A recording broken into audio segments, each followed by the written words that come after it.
All right, y'all. Sorry this is so late, but here's the second part of the volume review. Questions 17 through 20.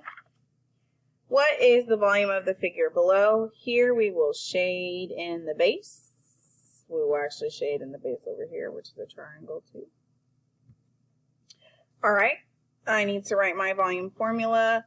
These are pyramids, so volume equals 1/3 big B times the height, where my big B is the area of the base.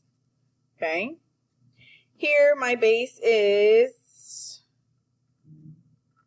a rectangle, so I'm going to write big B rectangle, base times height. I'm going to plug in the base and the height, and then I'm going to multiply them. Then I'm going to multiply by the height of my pyramid, which is 14. Then I will plug in what I get, 1/3 times the answer from here, which is big B times 14. I'll throw on the 14 for you, but you have to calculate the base and the height of the rectangle at the bottom. Over here, volume equals 1/3 big B times height, where big B is a triangle. So therefore, my base times height is divided by 2. I'm going to draw my triangle over here.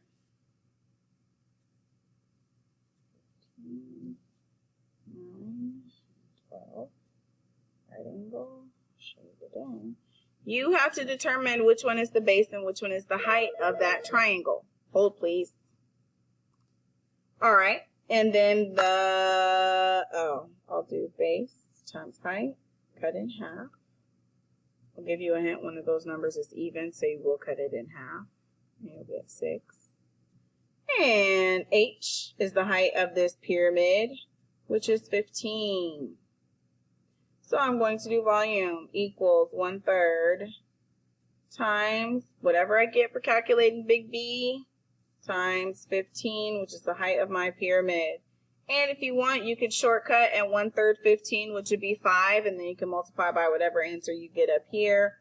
5 times this would be it. Then it'll be done. Down here, a box of candy. A box of candy is shaped like a triangular pyramid. The volume of the candy box measures 120 cubic inches. The area of the base of the candy box is 18 inches. Okay, they give you two big parts. They give you the volume and the big B. Sounds like you got to find the height, and you do. What is the height of the candy box? So my volume is 120. So I'm going to take out V and I'm going to put in 120. Equals 1/3. I'm just rewriting all of this and I'm lining it up. 1/3 stays the same. Big B, I'm going to take it out. Then I'm going to put in 18 times my height.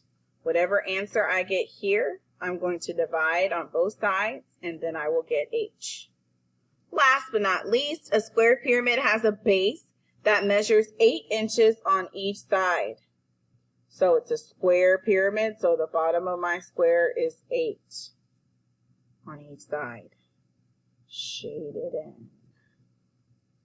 The height of the pyramid is 15 and 5/10 inches. Determine the volume. So I've got to find V, which equals 1/3 big B H. Don't know what the volume is? Oh, just kidding. I need to write big B here. Big B is a square, base times height, side times side on that square. Height of my pyramid is 15.5. And solve. Volume equals 1/3. Whatever you get for the big B times 15.5. This will be a decimal. Okay? Both of these numbers are not evenly divisible by 3, so you will end up with the decimal. I hope this helps. Sorry it took so long. Have a fantastic weekend. Miss Starlight.